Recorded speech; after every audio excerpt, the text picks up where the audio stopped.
All of this with a top Democrat of the House Armed Services Committee, Congressman John Garamendi of California, is joining us. Your reaction, first of all, Congressman, to the fact that the president-elect, and in their official announcement, said he spoke with the president of Taiwan, who offered her congratulations during the discussion. They noted the close economic, political, and security ties that exist between Taiwan and the United States. President-elect Trump also congratulated the Taiwanese president on becoming president of Taiwan earlier this year.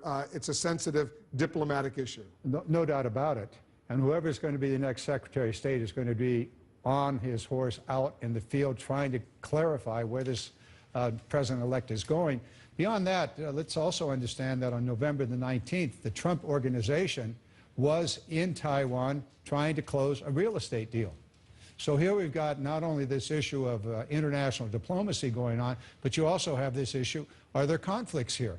This is going to be a very, very complex situation going forward for the president, or as he tries to understand it, and God help the next Secretary of State trying to sort out this man that's just not even bothering to take his daily intelligence briefings. He's taken, at least we're told, at least 3 so far. The vice president-elect, he gets that daily intelligence briefing every day. Let's talk about this other issue, the allegation that the Russian government deliberately tried to intervene in the U.S. presidential election with the hope of helping Donald Trump become the next president of the United States. You've seen this letter from Senate Democrats. You're briefed on this. How serious is this issue? It's a very, very serious issue. This is intervention by Russia. You believe it absolutely happened? Oh, it did happen. There's no doubt about it.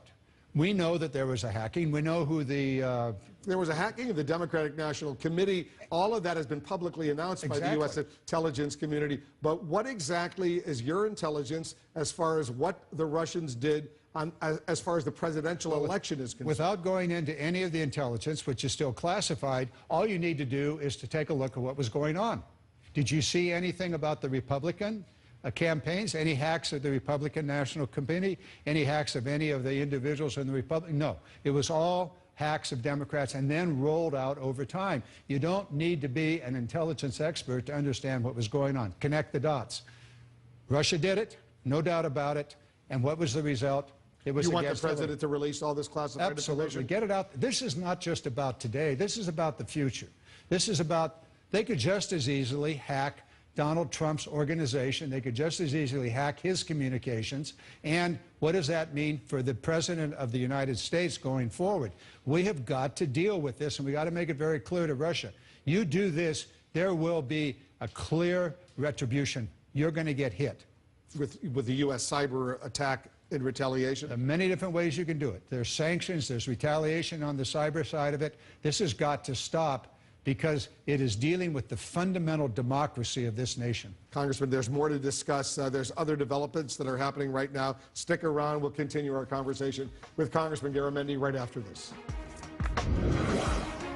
We're back with the House Armed Services Committee member, John Garamendi, the Democratic congressman from California. Congressman, let's talk about General Mattis, who the president-elect says he wants to serve as defense secretary. As you know, if you're out of uniform for less than 7 years, you guys in the House and in the Senate, you're going to have to pass special legislation, a waiver, to give that individual permission to become the civilian leader of the Department of Defense. Your colleague, Adam Smith, the congressman, the ranking Democrat on the Armed Services Committee, he said this. He said, the unusual circumstances of his nomination raise serious questions about fundamental principles of our constitutional order. Civilian control of the military is not something to be casually cast aside. Are you in favor of voting in favor of a waiver to allow General Mattis to become the defense secretary? I'm very concerned, very, very concerned about this, because it goes right back to George Washington. He resigned his commission as commander of the Continental Army to become president.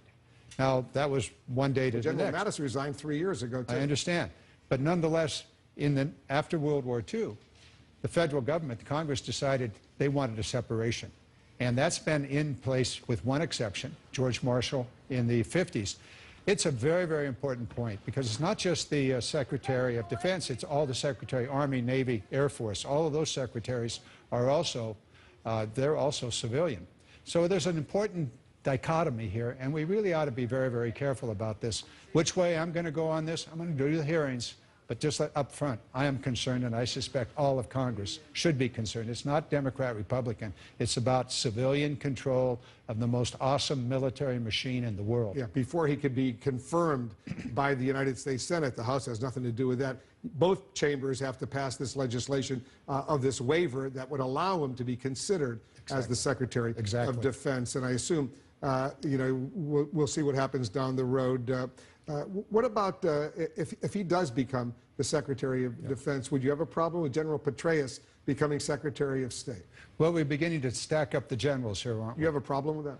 I think we need to be very careful. Petraeus is a good person, no doubt. He's got Well, Mattis is a good person, too. Absolutely true. But now we're beginning to have generals, ex-generals in every one of the key positions dealing with the military, dealing with international affairs.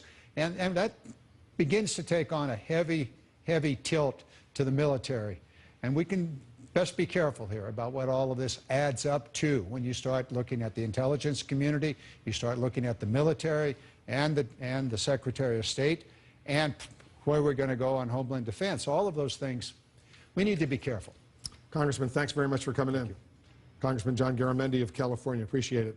Just ahead, can the president-elect bring Americans together when he's telling his doubters, I told you so?